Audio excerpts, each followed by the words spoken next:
Clear आ रहा है? आ रहा है ना क्लियर? ठीक है। 6.2 एक्सरसाइज और इसके क्वेश्चन नंबर 13 हो गया था। ठीक है, हो गया था 13, 14th करना है ना? हाँ, क्वेश्चन नंबर 14 देखिए।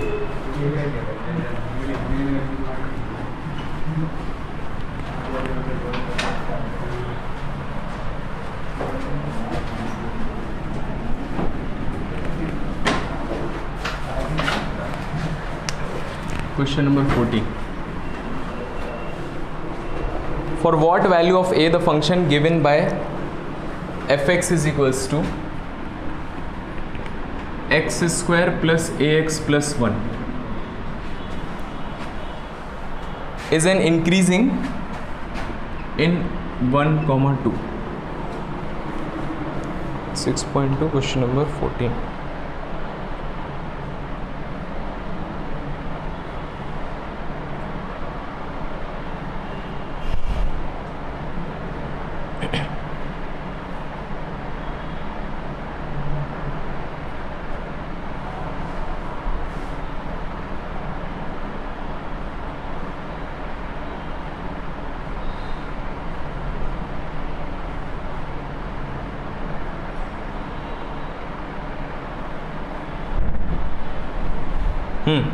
देखिए, तो ये क्वेश्चन है, आपको प्रूफ करना है कि a की किस वैल्यू के लिए इंक्रीजिंग होगा।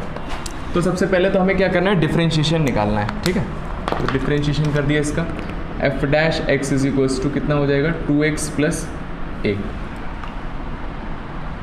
ठीक है, तो अब आपको प्रूफ आपको ये a की वैल्यू फाइंड आउट करनी है जिसके लिए ये इंक्रीजिंग हो जाएगा 1 से 2 में। ठीक है, तो सबसे पहले मैं आपको ये बता दूं, ये सारी चीज़ें हम सारे क्वेश्चंस में कर रहे हैं। जैसे कोई फंक्शन दिया हुआ है, ठीक है, अगर कुछ लोगों को कन्फ्यूजन है, x square plus x plus 1, ये डिफरेंशिएट, तो सबसे पहले क्या करते हैं, डिफरेंशिएट करते हैं। तो एफ डैश एक्स कितना आ जाएगा, 3x square plus 2x plus 1, ये डिफरेंशिएट कर दिया। ठीक है, और दो तरह के क्वेश्चंस हैं हमारे में, दो तरह के क्वेश्चंस हैं। पहला तो है कि आपको उसमें इंटरवल्स निकालना है, और दूसरा है कोई इंटरवल दिया हुआ है उसमें चेक करना है कि इंक्रीजिंग है कि डिक्रीजिंग है। ठीक है, तो इस तरह के जनरली जिसमें आपको इंटरवल दिया होगा वो होगा ट्रिग्नोमेट्री, है ना। ट्रिग्नोमेट्री में ज़्यादातर आपको चेक करना पड़ेगा, तो उसमें आप चेक कर सकते हो फर्स्ट क्वाड्रेंट में तो साइन कॉस टैन कैसा होगा, उस हिसाब से आप निकाल सकते हो। ठीक है, और एलजेब्रा में ज़्यादातर आपको इंटरवल्स निकालना पड़ेगा। तो इंटरवल निकालने के लिए मैंने आपको बताया कि हमेशा ये सॉल्व करना है, F dash x greater than 0, और इससे जो आंसर आएगा वो इंक्रीजिंग का आंसर आएगा। तो इसको आप याद रखें, बस जब भी आपको इंटरवल कैलकुलेट करना है आपको F dash x greater than 0 solve करना है। तो F dash x greater than 0 solve करना है मतलब जो उसका स्लोप है dy बाई dx वो ग्रेटर देन 0, तो स्लोप पॉजिटिव मतलब इंक्रीजिंग आएगा इससे आंसर। अब आंसर निकालने में दो चीज़ें हो सकती हैं, या तो x प्लस 3 और x माइनस 2 मान लो इस तरह से आ गया लेस देन 0, है ना। इसको सॉल्व करने पर हो सकता है ऐसा आ जाए लेस देन 0, या फिर मान लीजिए ऐसा आ गया x माइनस 3 और x माइनस 2 ग्रेटर देन 0। ठीक है, तो दोनों चीज़ें आ सकती हैं, या तो ग्रेटर देन 0 आ सकता है या तो लेस देन 0 आ सकता है। तो अब इसमें आंसर आप निकाल सकते हो, है ना, आंसर आप निकाल सकते हो। यहाँ से मैंने बताया था कि अगर लेस देन 0 है तो स्मॉलर रूट से बिगर रूट, ये आंसर आ जाएगा। और अगर यहाँ पर ग्रेटर देन 0 है तो क्या आ जाएगा आंसर, माइनस इन्फाइनाइट से स्मॉलर रूट क्या हो जाएगा 2, और यूनियन बिगर रूट से इन्फिनिटी। ठीक है, ये दो चीज़ें मैंने बताई थी। तो अब किस में इंक्रीजिंग और किस में डिक्रीजिंग होगा, तो ये कन्फ्यूजन हो जाता है ना। और इससे और कन्फ्यूजन आते हैं, लेस देन 0 है तो इंक्रीजिंग हो सकता है यहाँ पर, और ग्रेटर देन 0 है तो डिक्रीजिंग होगा। लेकिन दोनों ही इंटरवल में फंक्शन कैसा होगा, इंक्रीजिंग होगा, क्योंकि ये डिसाइड नहीं करेगा कि लेस देन लगाए ग्रेटर देन, ये तो सिर्फ ये डिसाइड कर रहा है कि आंसर क्या आएगा। लेकिन इंक्रीजिंग डिक्रीजिंग कौन डिसाइड कर रहा है, ये डिसाइड कर रहा है एफ डैश एक्स, है ना। तो जब भी आप इसको सॉल्व कर रहे हो, इससे जो भी आंसर आएगा, आप लेस देन से आंसर निकालो चाहे ग्रेटर देन से आंसर निकालो, ये आंसर हमेशा किसका आएगा, इंक्रीजिंग का आएगा। आया समझ में। और फिर इसके अलावा जो बचेगा उसमें क्या हो जाएगा, डिक्रीजिंग हो जाएगा। ठीक है, तो आप नंबर लाइन से कर सकते हो या फिर कैसे भी कर सकते हो इंक्रीजिंग डिक्रीजिंग निकालने के लिए। अभी इसमें इंटरवल दिया हुआ है 1 से 2, और 1 से 2 में चेक किया, तो किसी ने किया है क्वेश्चन 1 से 2 में आपको चेक करना है कि f x is equals to find the least value of a, है ना। ए कम से कम कितना होगा जिसके लिए ये फंक्शन आपका इंक्रीजिंग हो जाए,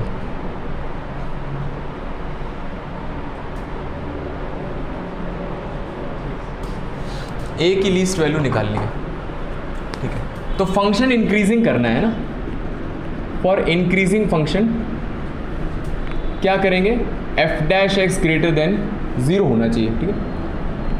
F dash x greater than 0 होना चाहिए, इक्वल्स टू 0 लगा सकते हैं क्योंकि इंक्रीजिंग है। स्ट्रिक्टली इंक्रीजिंग में मैंने बताया कि इक्वल नहीं लगाएंगे ना, 0 नहीं होगा वो। तो एफ डैश एक्स रख दिया मैंने, 2x plus a greater than is equals to 0। तो यहाँ से x आ जाएगा, माइनस ए उधर चला जाएगा और 2 से डिवाइड कर देंगे, तो x greater than is equals to minus a by 2, ठीक है। तो अगर x माइनस ए बाई 2 से बड़ा है तो इंक्रीजिंग होगा, ठीक है। अब हमें निकालना है कि लीस्ट वैल्यू ऑफ a, तो a कम से कम रखना है, a कम से कम रखना है, a कम से कम चाहिए मुझे। तो x की वैल्यू मैं क्या रखूं, x की वैल्यू ये है, 1 से 2 इंटरवल है, x जो है सिर्फ 1 से 2 जा रहा है। तो अगर मैं x की बड़ी से बड़ी वैल्यू रखूंगा, तो मान लो मैंने 2 रखा, तो 2 रखा तो कितना आएगा, देखिए यहाँ से आ जाएगा 2, इधर मल्टीप्लाई हो जाएगा माइनस ए, और माइनस से मल्टीप्लाई करेंगे तो a हो जाएगा, और ग्रेटर देन कितना आ जाएगा, -4 आ जाएगा, ठीक है। और अगर मैं 1 रखता हूँ तो 1 से कितना आएगा, 1 greater then minus a by 2, 2 इधर आ जाएगा और -2 यहाँ से a हो जाएगा। तो ये दो वैल्यूज़ हैं। अगर x 1 से 2 है तो इसमें दिया है x is greater than is equals to 1 and less than is equals to 2।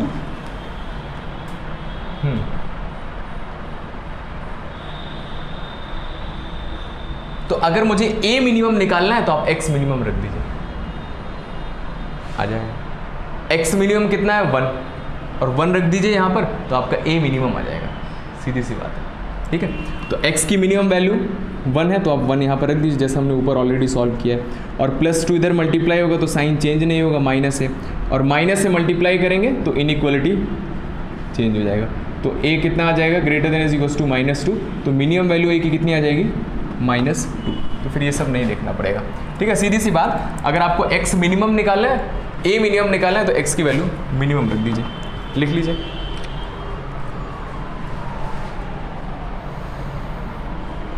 तो आंसर कितना हो जाएगा, ये आंसर नहीं है, a इज इक्वल्स टू -2 लिखना है आपको आंसर, ठीक है। ठीक है, क्वेश्चन नंबर 14 हो गया।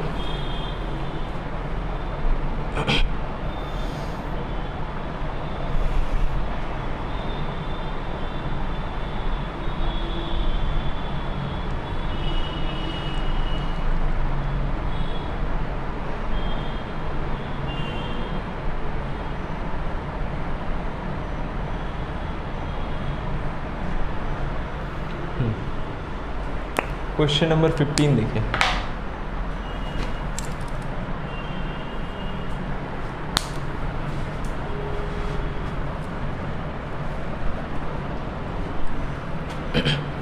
देखिए तो 15 है, बुक है ना सबके पास। क्वेश्चन नंबर 15, तो let I be an interval disjoint from -1 to 1।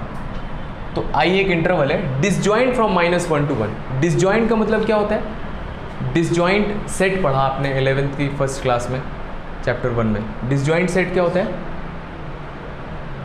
नाम से ही पता चल रहा है, जैसे दो सेट लिखे हुए हैं, एक सेट है 1 2 3 और एक दूसरा सेट है b, तो इन दोनों को डिसजॉइंट सेट कब बोलेंगे, याद है? हाँ, नॉर्मल सी बात है। डिसजॉइंट मतलब उसमें कुछ भी कॉमन ना हो, कोई भी जॉइंट ना हो, ठीक है। तो डिसजॉइंट सेट मतलब कि इसमें कुछ भी कॉमन नहीं है, मतलब अलग अलग है एकदम। तो अगर i इंटरवल है डिसजॉइंट फ्रॉम -1 to 1, तो डिसजॉइंट फ्रॉम -1 to 1 है अगर इसमें स्मॉल है, तो डिसजॉइंट फ्रॉम -1 to 1 मतलब -1 to 1 के अलावा जो बचा हुआ है वही तो होगा इसका डिसजॉइंट सेट, है ना। तो इसके अलावा क्या बचा हुआ है, देखिए -1 से 1 तो यहाँ कवर हो गया, इसके अलावा क्या बचा है, -∞ से -1 और 1 से लेकर इन्फिनिटी, अब -1 और 1 इसमें आएगा, आएगा क्योंकि इसमें नहीं है ना, इसमें नहीं है, ओपन ब्रैकेट लगा है ना यार, मेरे में तो स्मॉल लगा हुआ है।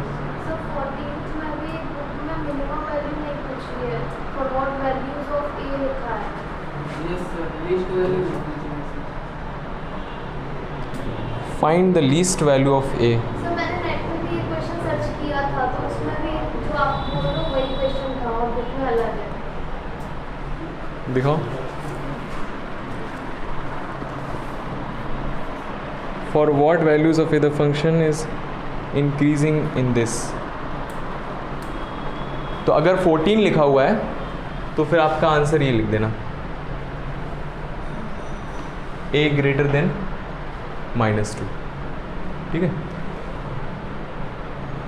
और let i be an interval disjoint from -1 to 1। अब क्या किया जाए फिर, इसमें तो स्मॉल ब्रैकेट लगा हुआ है। चलो देखते हैं, तो इसके अकॉर्डिंग करवा देता हूँ मैं। तो डिसजॉइंट फ्रॉम स्क्वायर ब्रैकेट लगा हुआ है, तो अगर इसमें -1 to 1 है तो इसमें नहीं होगा, तो ओपन लग जाएगा इसमें, ठीक है। तो आई इंटरवल, इसके बारे में बात हो रही है, ठीक है। Let I be any interval disjoint from this. तो डिसजॉइंट फ्रॉम दिस मतलब इसके अलावा जो बचा हुआ है, तो ये बचा हुआ है, तो ये लिखा। Prove that the function f given by f x is equals to x plus 1 upon x, f x is equals to x plus 1 upon x is strictly increasing in I. तो आपको ये प्रूव करना है कि ये जो function है strictly increasing होगा। इंक्रीजिंग दिया है,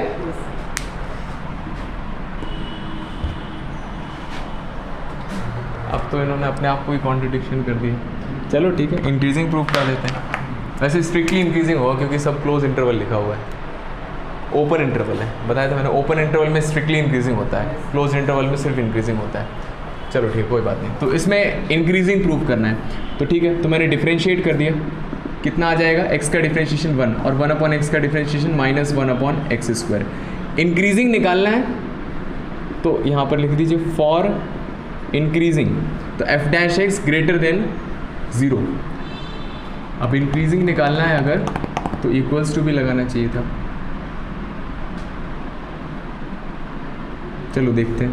तो इंक्रीजिंग फंक्शन के लिए इसको सॉल्व करते हैं। स्ट्रिक्टली इंक्रीजिंग के लिए ग्रेटर देन 0 हो जाएगा, तो f डैश एक्स की वैल्यू रख दी मैंने 1 - 1 upon x square greater than is equals to 0। X square LCM आ जाएगा, x square -1 greater than is equals to 0, ठीक है।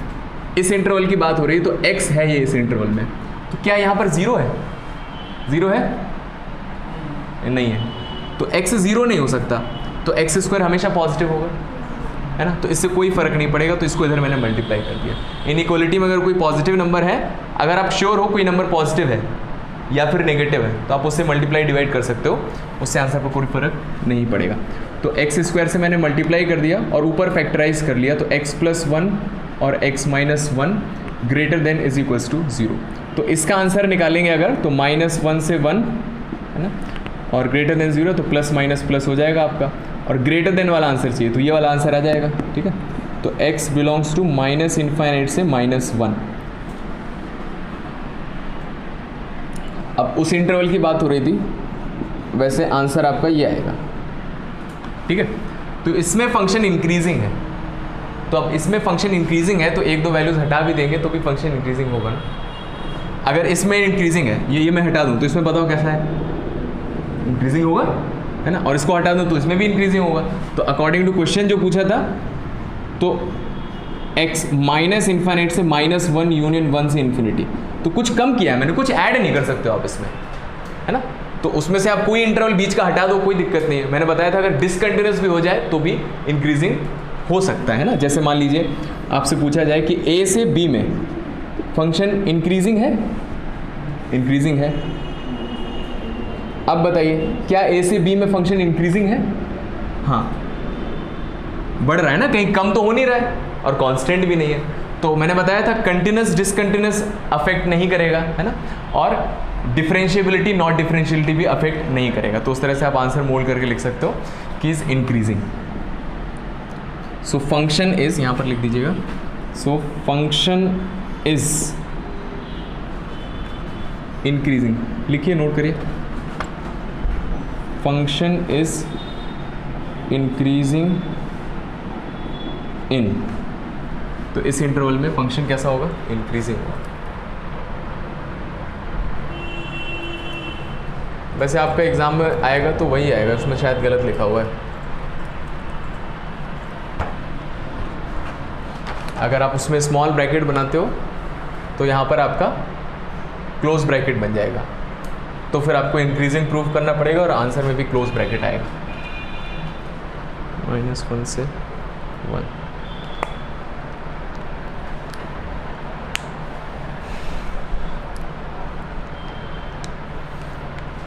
और लोग शायद घर पे हैं, आलस आ रहा है इसीलिए नहीं है।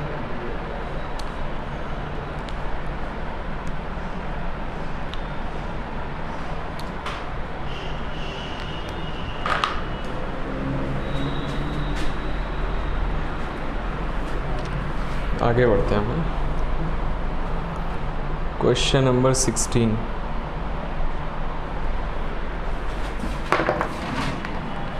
आगे समझ में,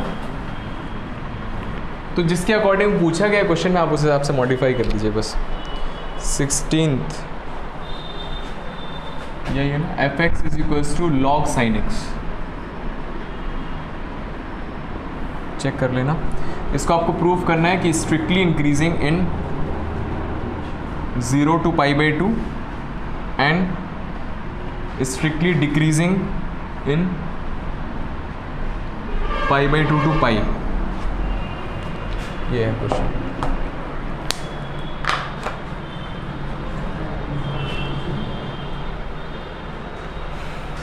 हो गया,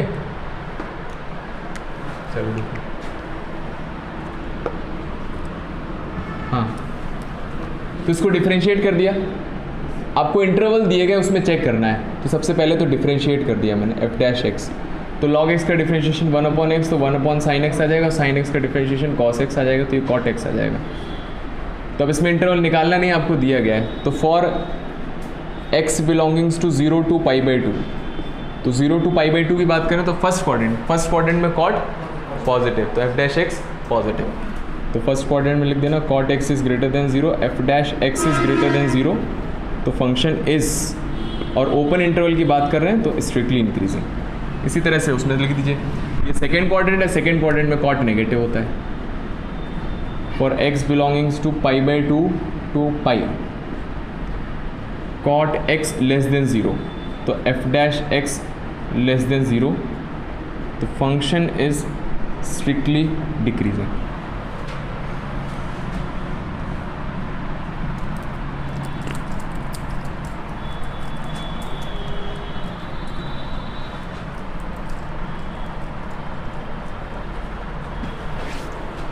ठीक है,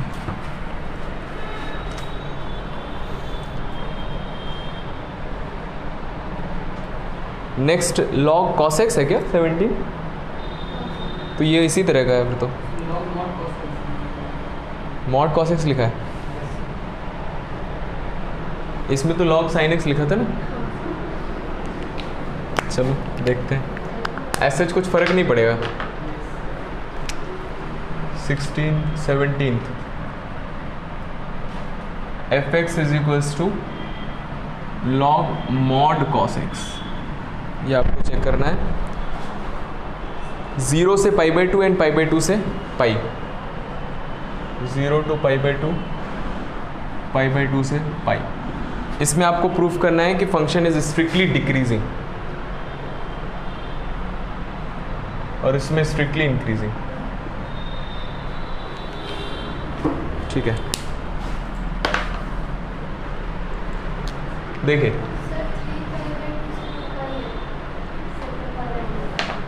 3π/2 से 2π,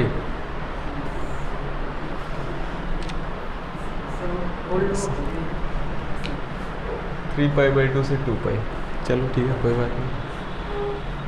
तो देखो इसमें क्यों नहीं लगाया था मॉड और इसमें क्यों लगा दिया मॉड, 0 से π, 3π/2 से π, इस पर भी नहीं लगाना चाहिए था फिर तो।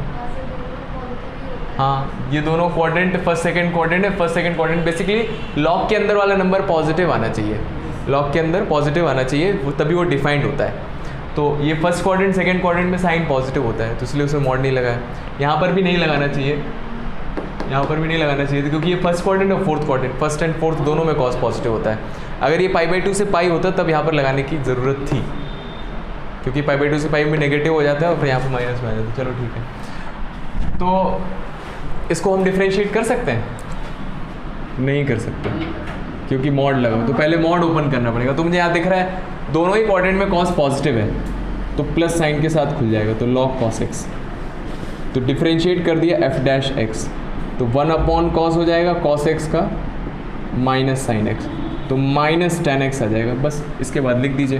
तो 0 to π/2 फर्स्ट क्वाड्रेंट है, फर्स्ट क्वाड्रेंट में tan x पॉजिटिव होता है, तो माइनस tan x नेगेटिव हो जाएगा, तो f'(x) नेगेटिव हो जाएगा, और ओपन इंटरवल है तो स्ट्रिक्टली डिक्रीजिंग। फिर इसी तरह से लिख दीजिएगा x belonging to 3π/2 2π, this is fourth quadrant. Fourth quadrant में भी, हाँ, फोर्थ क्वाड्रेंट में tan नेगेटिव होता है, tan x नेगेटिव, तो minus tan x positive, minus tan x positive, तो क्या हो जाएगा f'(x) पॉजिटिव, और ओपन इंटरवल है तो स्ट्रिक्टली इंक्रीजिंग। करिए।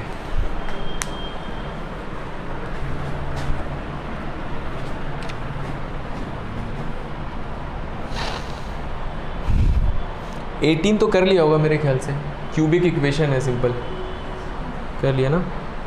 19 लास्ट क्वेश्चन है, इसके बाद टेंजेंट नॉर्मल स्टार्ट करते हैं। तो आप लगा रहे हो एनसीईआरटी के अलावा कुछ और एडिशन में? कितना?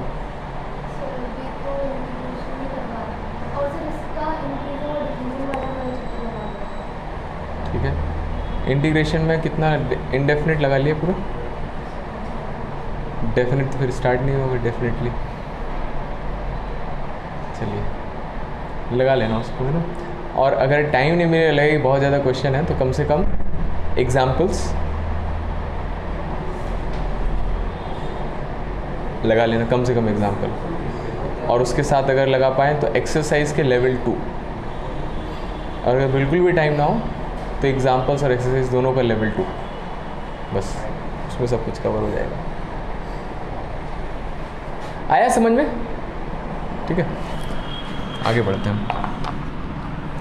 तो 18 क्वेश्चन सिंपल क्यूबिक इक्वेशन है, उसको डिफरेंशिएट करेंगे क्वाड्रेटिक बन जाएगा, और उसको आप कर लीजिएगा f'(0) करके। क्वेश्चन नंबर 19 देखते हैं हम।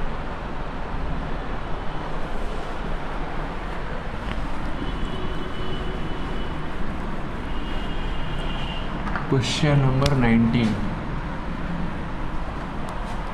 the interval in which y is equals to x² into e power minus x is increasing in, 4 options हैं, -∞ से ∞, -2 to 0, 2 to ∞, and 0। तो आपको बताना है कि कहाँ पर ये इंक्रीजिंग होगा, इंक्रीजिंग के बारे में बताना है।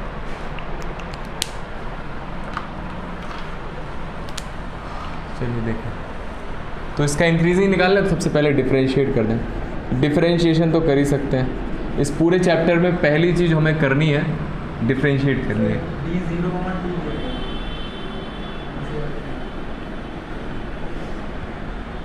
इंटरवल, हाँ इंटरवल ही होगा। तो dy/dx निकाल लिया, तो उसमें प्रोडक्ट रूल लग जाएगा, x² as it is e power minus x का minus e power minus x and plus e power minus x, x² का डिफरेंशिएशन 2x।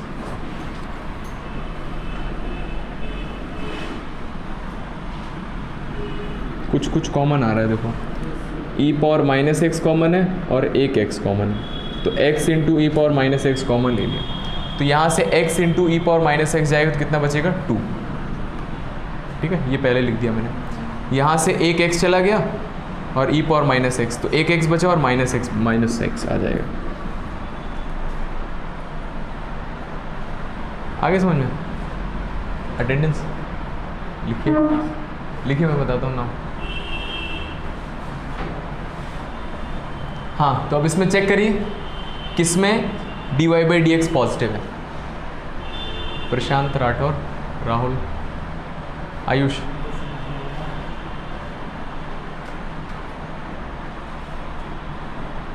प्रशांत हो गया, राहुल, आयुष, गौरव, आकृति, छवि। हाँ, तो मुझे बताना है कि कब कब इंक्रीजिंग है। तो देखो बहुत ही सिंपल सी चीज़ है, इसको आप ऐसे कर सकते हैं। इंक्रीजिंग बताना है तो इसको ग्रेटर देन 0 सॉल्व कर लिया, ग्रेटर देन 0। तो e पावर माइनस एक्स ये हमेशा पॉजिटिव होगा। आप x की वैल्यू कुछ भी रख दो।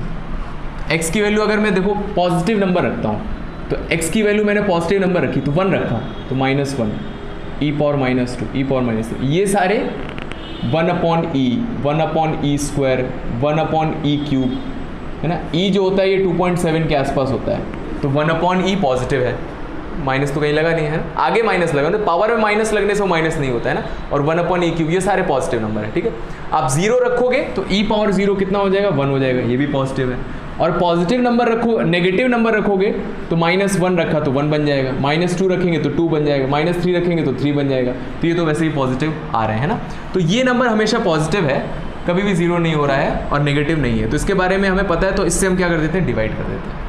x से नहीं कर सकते क्योंकि ये पॉजिटिव नेगेटिव दोनों हो सकता है। तो अगर पॉजिटिव हुआ तो इसका साइन यही रहेगा, नेगेटिव हुआ तो साइन चेंज करना पड़ेगा ना। तो उसके बारे में नहीं पता है, इसके बारे में पता है तो उसको हटा दिया। तो x टाइम्स और इसमें से 2 - x तो ग्रेटर देन 0, पॉजिटिव नंबर से डिवाइड कर दिया। इसमें माइनस कॉमन ले लिया तो x - 2 ग्रेटर देन 0। अब माइनस से मल्टीप्लाई कर दिया तो माइनस से मल्टीप्लाई करेंगे तो sign of inequality greater than 0 से लेस देन 0 हो जाएगा। तो इसका आंसर क्या आता है, लेस देन 0 से क्या आता है, क्वाड्रेटिक और लेस देन 0, स्मॉलर रूट से बिगर रूट। तो स्मॉलर रूट क्या है, 0 है ना। इसको सॉल्व करो, इक्वल्स टू 0, x इज 0 और दूसरा रूट 2, तो 0 से 2 आंसर आ जाएगा। तो ये आंसर है। तो हम dy/dx ग्रेटर देन 0 सॉल्व कर रहे थे और उससे जो आंसर आएगा उसमें इंक्रीजिंग होगा, लिख लीजिए। तो ये आपका इंक्रीजिंग डिक्रीजिंग हो गया। इसमें और भी चीज़ें हैं जो IIT लेवल पर चली जाती हैं। पॉइंट ऑफ इन्फ्लेक्शन के बारे में मैंने बता दिया है ना आपको, चलो थोड़ा बता देता हूँ मैं, ये काफ़ी हेल्प करेगा, थोड़ा सही है इसमें।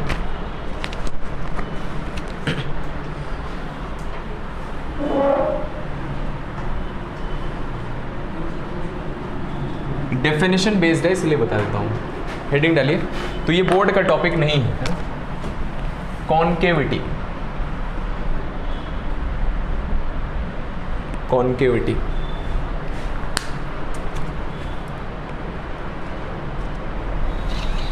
तो बहुत ही सिंपल सा कॉन्सेप्ट है कॉन्केविटी। देखिए कॉन्केविटी क्या होता है, ये आपका 2 तरह के होते हैं, 2 टाइप्स।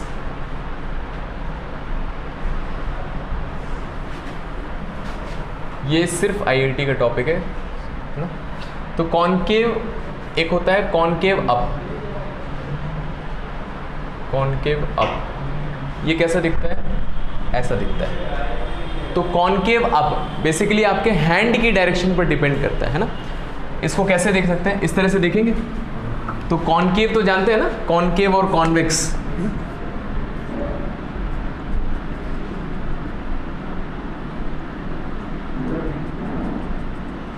तो ये कौन सा है, कॉन्वेक्स, ये तो पता होगा ना फिजिक्स में। और ये कॉन्केव, ठीक है।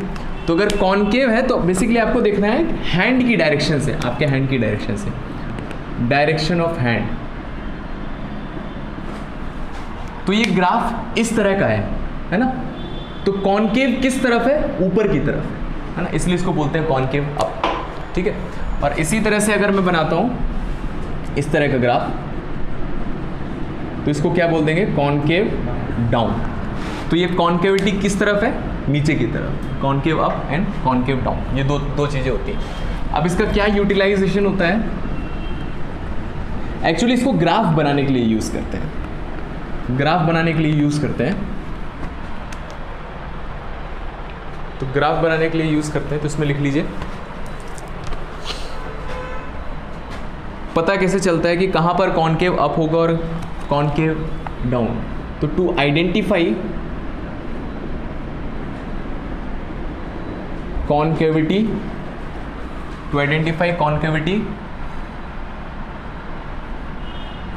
ऑफ अ फंक्शन, तो हम क्या करते हैं F double dash X solve करते हैं, एफ डबल डैश एक्स। तो अगर ये ग्रेटर देन 0 आता है तो कॉनकेव अप होगा और लेस देन 0 आएगा तो कॉनकेव डाउन। ठीक है, देखिए अब बहुत ही सिंपल एग्जांपल से आपको बताते हैं। तो ये तो हमने देख लिया कहाँ कॉनकेव अप हो, कहाँ कॉनकेव डाउन होगा। मान लीजिए आपको ग्राफ बनाना है F x is equals to sine X का, साइन एक्स का ग्राफ बनाना है। ठीक है, साइन एक्स का ग्राफ बनाना है, तो इसको मैंने डिफ्रेंशिएट किया एफ डैश एक्स, तो साइन का डिफ्रेंशिएशन कितना हो जाएगा, कॉस हो जाएगा। दोबारा डिफ्रेंशिएट किया एफ डबल डैश एक्स, तो कितना हो जाएगा, माइनस साइन एक्स। मान लो मुझे ग्राफ बनाना है 0 से लेकर 2 पाई के बीच में। ठीक है, तो 0 से लेकर 2 पाई के बीच में, तो ये 0 हो गया, ये 2 पाई हो गया, बीच में पाई आ जाएगा, ये π/2 और ये 3π/2, ये 4 पॉइंट्स हैं। तो ग्राफ वैसे हमें आता है, लेकिन हम देखते हैं इससे कैसे बनेगा। देखिए, तो 0 से 2 पाई के बीच में इसमें ग्राफ बनाना है, ये डिफरेंशिएशन है, ये डबल डिफरेंशिएशन है। ठीक है, तो हम क्या देखते हैं, दो चीज़ें हो गई। एक तो हमारे पास अभी इंक्रीजिंग डिक्रीजिंग मिल गया हमें। ठीक है, इंक्रीजिंग डिक्रीजिंग हमें देखना आता है। ठीक है, आगे हम मैक्सिमम मिनिमा देख लेंगे, उससे भी और काफ़ी हेल्प मिलेगा। तो इंक्रीजिंग डिक्रीजिंग अगर देखते हैं हम, तो देखो स्लोप, तो 0 से π/2 मैं आइडेंटिफाई करना चाहता हूँ कि ग्राफ कैसा बनेगा, इसका ग्राफ कैसा बनेगा ये मैं जानना चाहता हूँ। ठीक है, तो पहले मैं आइडेंटिफाई कर रहा हूँ कि अलग अलग इंटरवल्स में फंक्शंस कैसा होगा, इंक्रीजिंग होगा कि डिक्रीजिंग होगा। ठीक है, तो 0 से π/2 फर्स्ट क्वाड्रेंट में कॉस पॉजिटिव, तो एफ डैश एक्स पॉजिटिव, तो फंक्शन इंक्रीजिंग है। ठीक है, तो यहाँ पर फंक्शन इंक्रीजिंग है।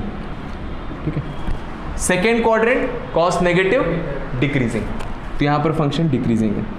फिर थर्ड क्वाड्रेंट में नेगेटिव, तो कॉस नेगेटिव और साइन डिक्रीजिंग। कंफ्यूज तो नहीं हो रहा है ना? थर्ड क्वाड्रेंट में कॉस नेगेटिव होता है, तो एफ डैश एक्स नेगेटिव आ गया, तो स्लोप नेगेटिव, तो फंक्शन डिक्रीजिंग, तो यहाँ पर भी डिक्रीजिंग। और फोर्थ क्वाड्रेंट में कॉस पॉजिटिव, तो फंक्शन कैसा हो जाएगा, इंक्रीजिंग। तो ये बन गया मुझे। अब मैंने यहाँ पर रख के देख लिया, एंड पॉइंट्स पर आप आराम से निकाल सकते हो। तो 0 पर 0 मतलब ग्राफ यहाँ से स्टार्ट होगा। ठीक है, अब उसके बाद देखिए, तो 0 से π/2 में मुझे बनाना है, मुझे पता है कि फंक्शन इंक्रीजिंग है, तो दो तरह से इंक्रीज हो सकता है, एक तो ऐसे और ऐसे। जनरली एक नॉर्मली देखेंगे तो या तो इस तरह से जा सकता है या तो इस तरह से जा सकता है। तो डबल डिफरेंशिएशन देखा मैंने, तो डबल डिफरेंशिएशन देखा मैंने, फर्स्ट क्वाड्रेंट में साइन पॉजिटिव, तो माइनस साइन नेगेटिव, तो f double dash x negative. और जब F double dash x negative है तो कॉनकेव डाउन। कॉनकेव डाउन मतलब कि इस तरह से बनेगा 0 से π/2 आया समझ में। फिर π/2 से pi, second quadrant sine positive minus sine negative, तो f double dash x negative, तो कॉनकेव डाउन। तो यहाँ से यहाँ जाने के भी दो तरीके हैं, या तो ऐसे जा सकता है डिक्रीजिंग, या तो ऐसे जाएगा। ठीक है, लेकिन हमें पता है कॉनकेव डाउन है तो इस तरह से जाएगा। आया समझ में, है ना। और फिर उसके बाद पाई से 3/2, third quadrant sine negative minus sine positive, minus sine positive, तो f double dash x positive, तो कॉनकेव अप, तो कॉनकेव अप। तो यहाँ से यहाँ जाना है और इस तरह से जाएगा। आ रहा समझ। और फिर उसके बाद फिर देखेंगे तो फिर वही फोर्थ क्वाड्रेंट में ये नेगेटिव आ जाएगा, तो ये पॉजिटिव आ जाएगा, तो कॉनकेव अप, इस तरह से ग्राफ आया समझ में, है ना। यहाँ से यहाँ ग्राफ जाने की, देखो एंड पॉइंट्स पर आप आराम से पता लगा सकते हो, यहाँ पर x की वैल्यूज रख के। तो मुझे पता है कि 0 पर 0 आएगा और π/2 पर 1 आएगा, लेकिन इस पॉइंट से इस पॉइंट तक पहुँचे, एक्चुअली बहुत सारी पॉसिबिलिटीज़ हैं। ग्राफ तो कैसे भी जा सकता है, लेकिन हमें एक बेसिक आइडिया लगाने के लिए हम ये पता करते हैं कि इस तरह से जाएगा कि इस तरह से जाएगा, बस उससे हमें काफ़ी सारी चीज़ें पता चल जाती। तो वो पता लगाने के लिए हम कॉन्केविटी का यूज़ करते हैं। ठीक ठीक है, तो जिसको समझ में आ गया बहुत अच्छी बात है, नहीं समझ में आया कोई दिक्कत नहीं है। और हम जानते हैं इसी तरह से ग्राफ बनता है साइन का।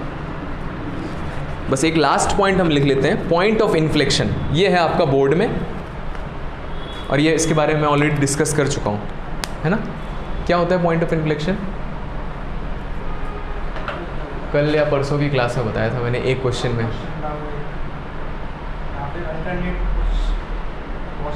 हाँ, मतलब ऐसे पॉइंट जहाँ पर साइन चेंज ना हो। बता देता हूँ मैं, लिख लो इसको। गौरव, आपकी पढ़ाई चल रही है कि नहीं चल रही है? टेस्ट दिया आपने? नहीं दिया। कब से नहीं दिया? जब से स्टार्ट हुआ तब से नहीं दिया। आप क्यों? फेल होने का डर नहीं लगता है? लगता है तो क्या करते हो फिर? आईपीएल देखने लगते हैं। देखते हो आईपीएल? पक्का देखते होगे, पता है मुझे। आपके फादर से मुझे बात करना था। क्या हुआ? हाँ, आप मुझे अभी नंबर दे देना।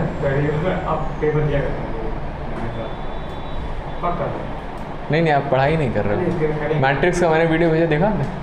आज भेजा था, कल भेजा था, वो आधा देख लिया और आज सुबह भेजा आपने। हाँ, ये नहीं कर दिया।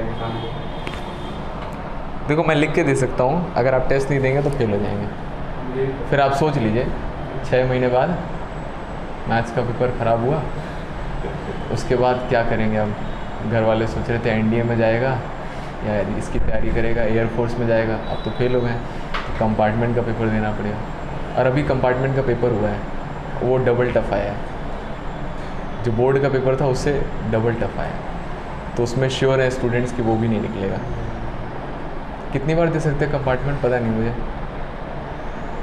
हमारे टाइम में तो था ही नहीं। एक बार में फेल तो फेल, दोबारा पढ़ो 1 साल और फिर दोबारा सारे सब्जेक्ट का पेपर दो। चलो, है ना, पढ़ना स्टार्ट कर दो, है ना। नहीं किया अभी 6 महीने हैं। लिख लिया? हेडिंग डालिए, point of inflection.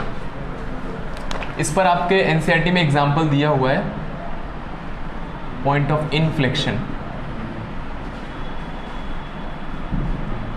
Point of inflection क्या होता है? तो इसकी 3 डेफिनेशन है मेरे पास लिखी हुई हैं, तीनों को लिख लेते हैं। तो पहला definition,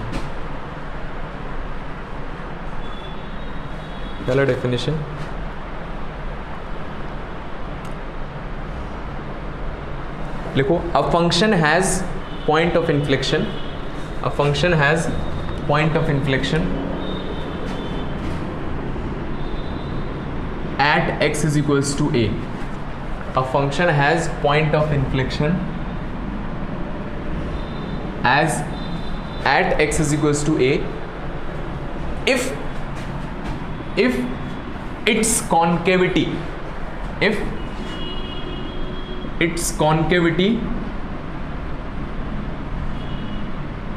changes at x is equals to a। बताइए इस क्वेश्चन में कौन सा पॉइंट ऑफ इन्फ्लेक्शन है? पॉइंट ऑफ इन्फ्लेक्शन मतलब x की वो वैल्यू जहां पर कॉन्केविटी चेंज हो रही है।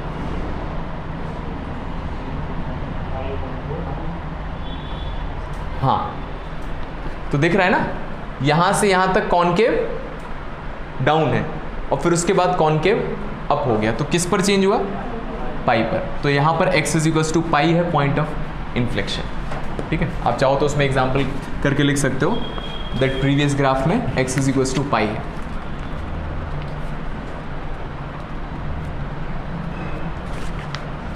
तो ये पॉइंट निकालेंगे कहाँ, कैसे निकालेंगे? जैसे आपको कोई फंक्शन दिया हुआ है, आपसे बोला कि पॉइंट ऑफ इन्फ्लेक्शन निकालो, तो पॉइंट ऑफ इन्फ्लेक्शन अगर निकालना है हार्डली ये आएगा, है ना, मैं बता रहा हूँ कि, लेकिन आपके उसमें बुक में दिया हुआ है इसलिए मैं बता रहा हूँ, ठीक है, कुछ छूट ना जाए। तो अगर आपको पॉइंट ऑफ इन्फ्लेक्शन निकालना तो एक तो तरीका ये है कि आप ग्राफ बना लीजिए और फिर उसको चेक कर लीजिए, लेकिन हर एक क्वेश्चन का आप ग्राफ बना नहीं सकते। तो कैसे निकाला जाएगा? तो देखिए, ग्रेटर देन 0 कॉन्केविटी डाउन था ये, तो कॉन्केविटी डाउन मतलब f double dash x less than 0, और फिर जैसे ही यहाँ से यहाँ आया तो एफ डबल डैश एक्स कैसा हो गया, ग्रेटर देन जीरो हो गया। तो बीच में क्या हुआ होगा, जीरो हुआ होगा यहाँ पर। ये वाला पॉइंट रख के देखिए, पाई रख दिया मैंने यहाँ पर, साइन पाई जीरो, तो f double dash x zero. तो basically it is the solution of f double dash x is equals to zero. तो अगर कोई फंक्शन दिया हो, इसको दो बार डिफरेंशिएट करके जीरो रख दीजिए, जितनी भी एक्स की वैल्यूज आएंगी वो पॉइंट ऑफ इन्फ्लेक्शन होगा।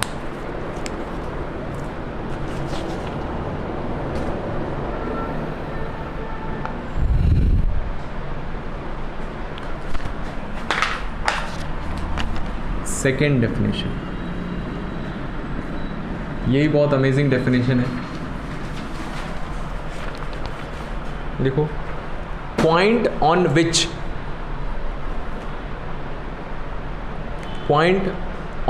which tangent line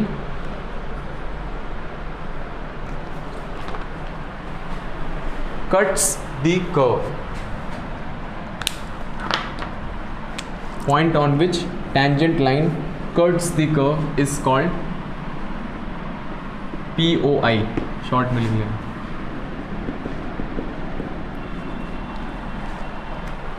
POI, point of inflection. तो ऐसा तो हमने कभी देखा नहीं है। क्या कभी देखा है आपने कि किसी पॉइंट पर टैंजेंट उस कर्व को कट कर दे? टैंजेंट तो वही होती है जो टच करके निकले, है ना? टैंजेंट तो वही होती है जो टच करके निकले। तो देखिए,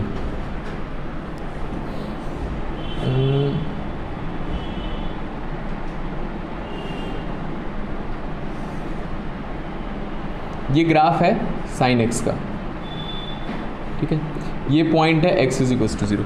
तो साइन एक्स के लिए मैं 0,0 पर टैंजेंट की इक्वेशन निकाल रहा हूँ। तो देखिए, बहुत ही सिंपल है। टैंजेंट कुछ अगर आप यहाँ बनाने की कोशिश करेंगे तो ऐसा कुछ बनेगा टैंजेंट, ठीक है?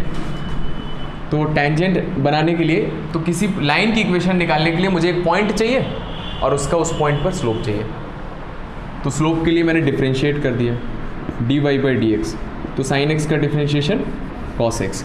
तो 0,0 पर मैंने स्लोप निकाला, कितना आएगा? 0,0 रख दिया मैंने, तो x की जगह 0, cos 0 1। तो 0,0 पर जो टैंजेंट लाइन बनेगी, है ना, तो ये स्लोप आ गया, वेरिएबल स्लोप, और 0,0 पर स्लोप की वैल्यू 1 आ गई। तो m की वैल्यू 1 पता चल गया। तो m अगर 1 है और पॉइंट x1 y1 0,0 है, तो इक्वेशन ऑफ टैंजेंट क्या हो जाएगी? y minus y1 is equals to m times x minus x1।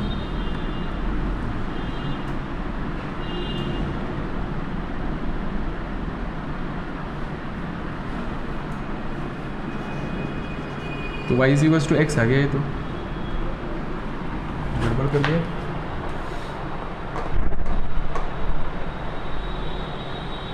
अच्छा हाँ, इस पर नहीं होगा, ये नहीं है, रुक जाओ। ये तो पॉइंट ऑफ इन्फ्लेक्शन भी नहीं है, क्योंकि यहाँ कॉन्केविटी चेंज नहीं हो रही है। एग्जाम्पल गलत ले लिया मैंने। कॉन्केविटी चेंज हो रही है? हाँ, कॉन्केविटी तो चेंज हो रही है। तो एक तो कॉन्केविटी चेंज होने वाले पॉइंट ऑफ इन्फ्लेक्शन, रुक जाइए, दूसरा एग्जाम्पल देता है। y is equals to X cube लीजिए, y is equals to X cube, y is equals to X cube. तो y is equals to X cube का ग्राफ कुछ ऐसा बनता है, अगर 10th में आपने बनाया हो उसके बाद भी इस तरह का ग्राफ बनता है ना। पैराबोला में इधर आता है और एक्स क्यूब में इधर जाता है ना, 0, फिर आप वैल्यू बढ़ाएंगे, 1 पर 1 आएगा, 2 पर 8 आएगा, और इसी तरह से -1 पर -1 आएगा, -2 पर -8 आएगा। अब इसमें x इज इक्वल्स टू ये 0,0 जो पॉइंट है, इस पर निकालते हैं टैंजेंट की इक्वेशन। तो इसको डिफरेंशिएट कर दिया, dy बाई डी एक्स, ये आ जाएगा 3x स्क्वायर, और dy बाई डी एक्स निकालेंगे 0,0 पर, तो ये कितना आ जाएगा? 0 आ जाएगा। तो equation of tangent y minus y1 is equals to m times x minus x1, तो ये कितना आ जाएगा? y is equals to 0। तो इस ग्राफ में 0,0 पर टेंजेंट की इक्वेशन ये, और ये किसकी इक्वेशन लिखी हुई है? एक्स एक्सिस की इक्वेशन है, तो ये इक्वेशन लिखी हुई, मतलब इस ग्राफ में 0,0 पर टेंजेंट की इक्वेशन ये लिखी है, और टेंजेंट इस ग्राफ को इस पॉइंट पर क्या कर रहा है? कट कर रहा है। तो इस तरह का जब सिचुएशन आता है तो इस पॉइंट को भी क्या बोलते हैं? पॉइंट ऑफ इन्फ्लेक्शन बोलते हैं। लिख लीजिए ये थोड़ा,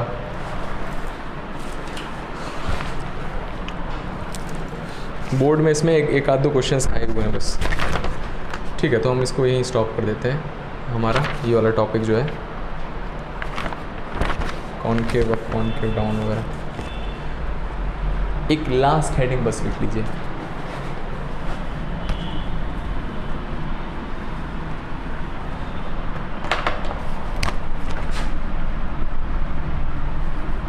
critical point, critical points.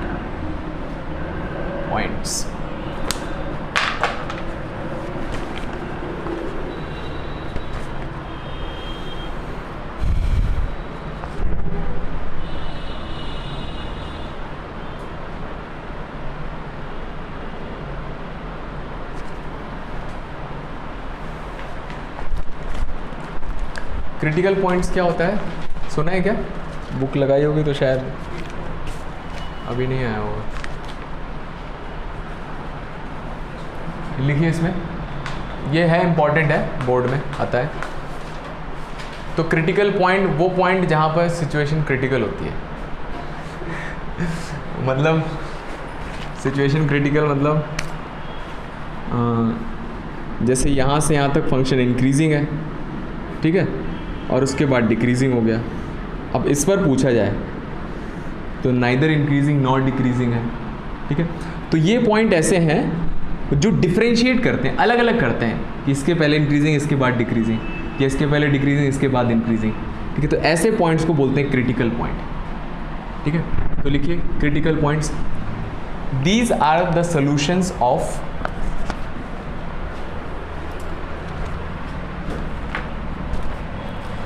f dash x is equals to 0।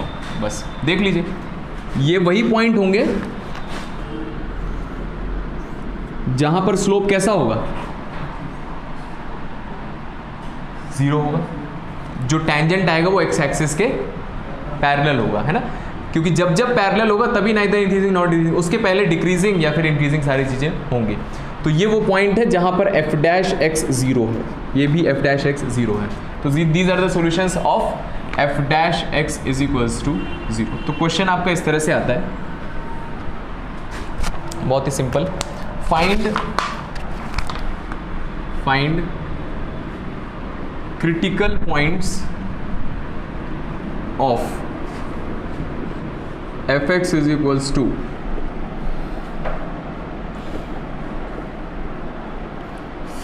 find critical points of fx is equals to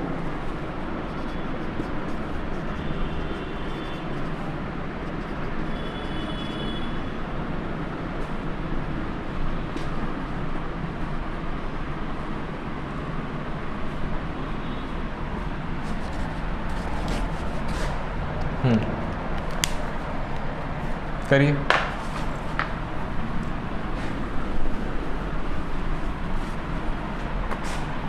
Find critical points of f dash x, fx is equals to x cube upon 3 minus 3x square upon 2। कितना आ रहा है?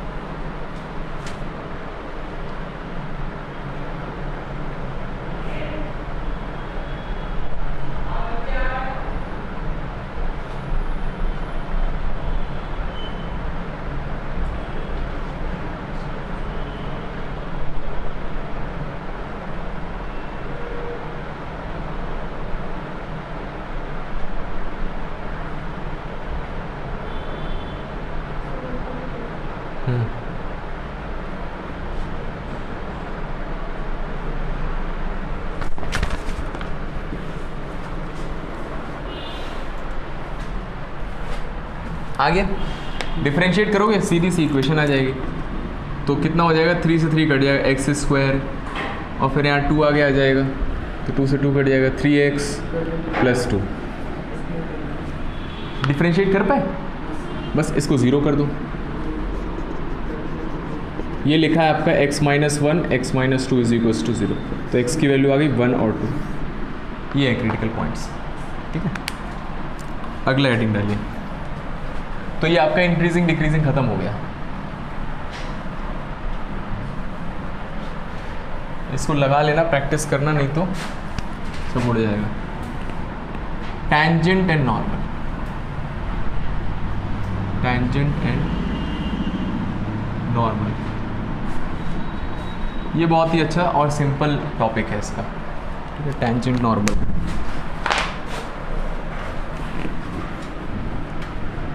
Rate of change of quantities simple था।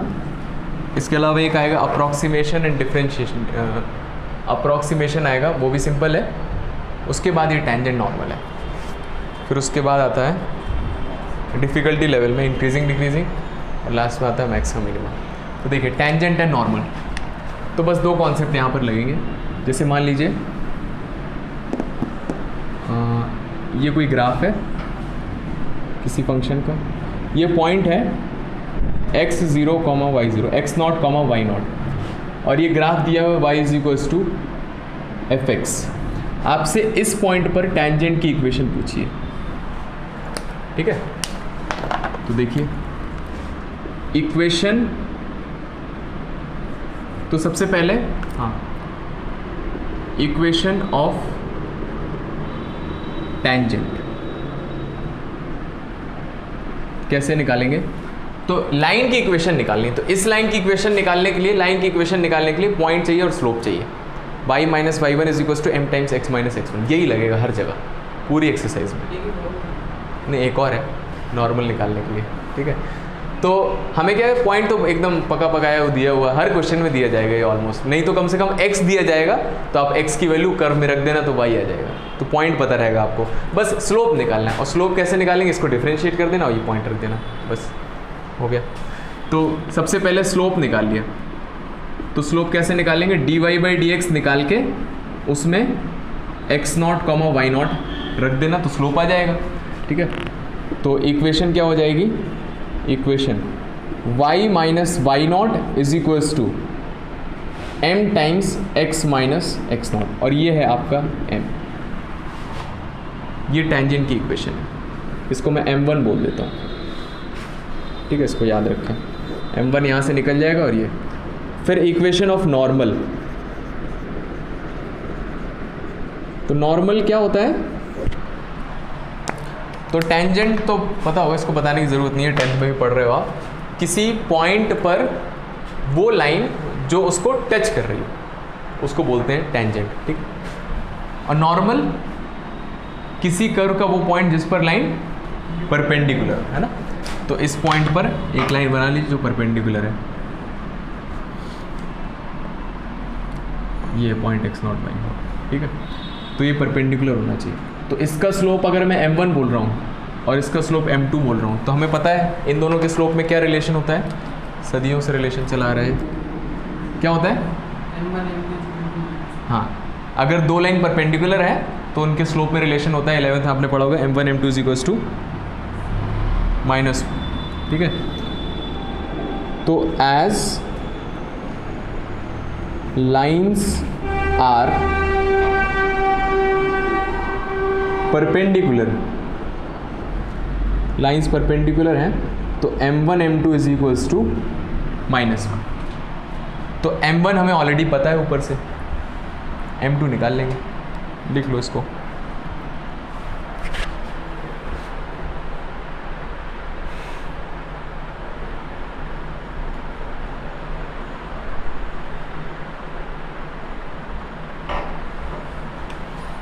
m2 कितना हो जाएगा यहाँ से, -1/m1।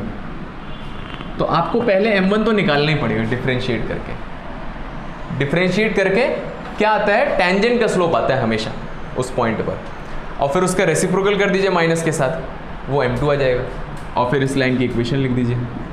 तो लाइन क्या हो जाएगी, y minus y0 is equals to m2 times x minus x0। बस यही है, और कुछ नहीं इस पूरे चैप्टर में। और हाँ, इस चैप्टर को सॉल्व करने के लिए आपको हर क्वेश्चन में एक बेसिक डायग्राम बनाना पड़ेगा। उससे आपको अच्छे से समझ में आएगा। जैसे अगर आपको याद हो स्ट्रेट लाइन जब पढ़ा था हमने, तो उसमें एक इमेजिन करना ज़रूरी है कि ये पॉइंट है और कोई कर्व इस तरह से बना हुआ है, तो इसके इस पॉइंट पर टेंजेंट की इक्वेशन कैसे निकालेंगे, तो वो ग्राफ बनाना पड़ेगा, उससे हमें ज़्यादा अच्छे से समझ आएगा। इस पर एक क्वेश्चन कर लेते हैं छोटा सा, लिख लिया ना ये सब? लिखो question, find the equation of tangent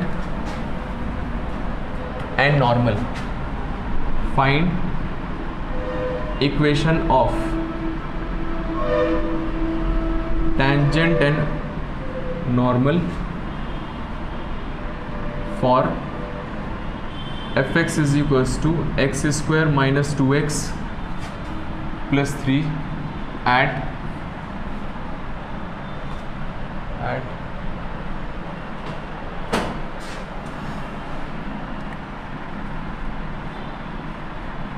0,3।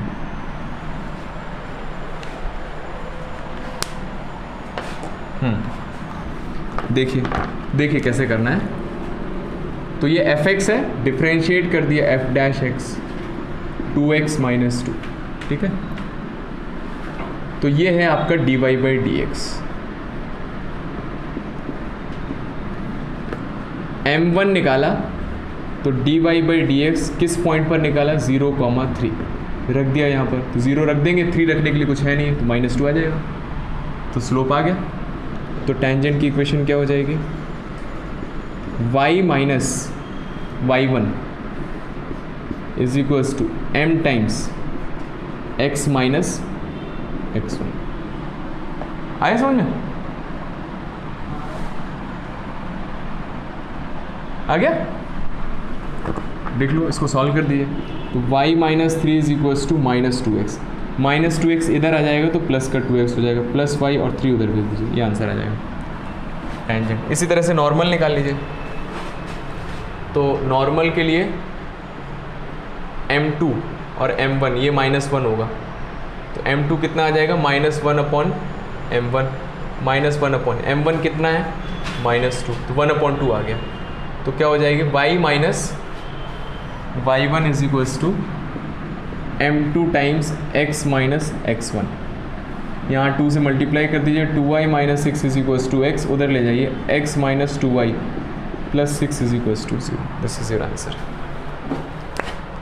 तो अभी आप क्या करिएगा? होमवर्क करिएगा।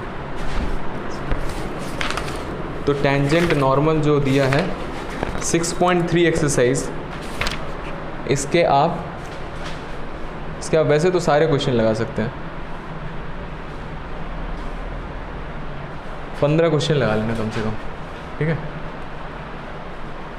कल की क्लास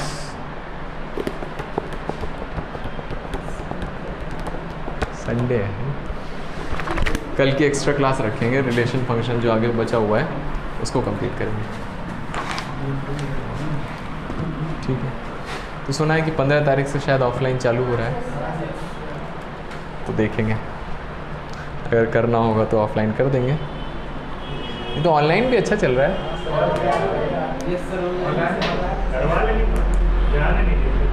कहाँ नहीं जाने देते? कोचिंग नहीं जाने देते। देखेंगे उस समय क्या सिचुएशन है, कुछ भी श्योर नहीं कह सकते कि खुलेगा कि नहीं खुलेगा, क्योंकि कई बार डेटा 2-3 दिन के लिए 2-3 दिन जाएंगे।